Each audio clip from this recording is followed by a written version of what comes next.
It's hard to imagine a world without sound, especially when we are constantly relying on our sense of hearing to navigate life. Our lives revolve around our ability to hear so much that when we no longer have this ability, we start to face many difficulties, such as depression, anxiety, and isolation, because we cannot understand what is being said. Risk of danger because we cannot hear warning signals such as fire alarms and car horns. And misunderstandings in conversations, which can lead to suspicion and paranoia. Hearing loss is a complex topic with many causes and consequences. As the number of people with hearing loss continues to increase, we need to learn how to manage this condition. Let's first understand how we hear. Our ear is split into 3 parts: the outer ear, middle ear, and inner ear. All 3 parts work together to transmit the sound waves around us to our brain, where we perceive or hear these sounds. Depending on the area or areas of the ear affected, there are 3 types of hearing loss. Number 1, conductive hearing loss. This can be caused by a problem or blockage in the outer or middle ear, which leads to loss of hearing because the sound waves cannot reach the inner ear.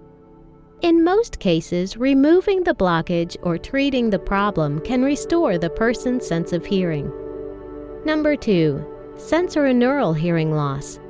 Both the sensory system and the brain are affected, and this can be caused when the inner ear is damaged. Sound waves can still reach the inner ear, but cannot be properly transmitted to the brain. In most cases, sensorineural hearing loss is permanent. Number 3, mixed hearing loss. This is a combination of conductive hearing loss and sensorineural hearing loss.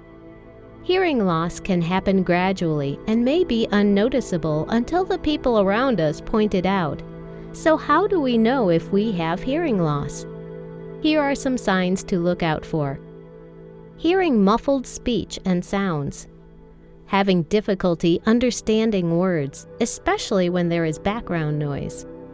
Having trouble hearing consonants, letters that are not vowels, such as t, s, ch. Regularly asking others to speak slower, clearer, and louder, or to repeat themselves. Constantly needing to increase the volume of the television or radio, possibly until others complain. Having difficulty following conversations when more than one person is talking. Avoiding social settings and having difficulty hearing others over the telephone. We can also gradually lose our hearing as we age. This type of hearing loss caused by aging is called presbycusis. When presbycusis happens, hearing is lost slowly and equally in both ears. There are also other causes of hearing loss, such as the exposure to loud noises, buildup of earwax, genetics, and damage of eardrums. While it is common to lose our hearing to some degree as we age, consult a doctor immediately if you experience sudden loss of hearing, usually in one ear. Hearing loss can be distressing and life-changing, so let's not take it for granted.